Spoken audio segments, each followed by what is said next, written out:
செவி கொடுத்தால் என்று சொன்னால் மட்டும் போதுமா இருந்ததே, என் மனம் பொருந்தி செவி கொடுக்க வேண்டும். பல கட்டளைகளை கற்பனைகளை நாம் கை கொள்ளுகிறது பை ஃபோர்ஸ். இதை செய்தால் இது ஆண்டவர் இதை தரமாட்டார், அதனால் அதை விட்டு அந்த கற்பனையை கை கொள்ளுகிறேன். ஏதோ ஒரு நன்மைக்காக, ஏதோ ஒரு விடுதலைக்காக. அது அல்ல. செவி கொடுத்தலின் பின்னணியில் இருக்கிறது. வேதம் அநேக இடங்களில் சொல்லுகிறது, அன்பு கூர்ந்து என் கட்டளைகளை கைக்கொள். இதைக்கு தான் இந்த அன்பு கூர்ந்து கட்டளைகளை கைக்கொள் என்கிற அந்த வார்த்தையை தான் மனம் பொருந்தி செவி கொடுத்துதல். ஹல்லேலூயா.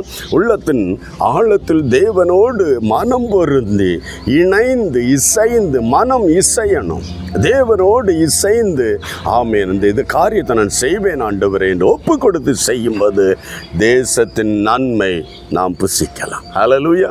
அப்போ இதுவரை இந்த தேசத்தின் நன்மை கிடையாதது மனம் பொருந்தி செவி கொடாததினால் தானே. மனம் பொருந்தி செவி கொடுப்போம், தேசத்தின் நன்மையை புசிப்போம்.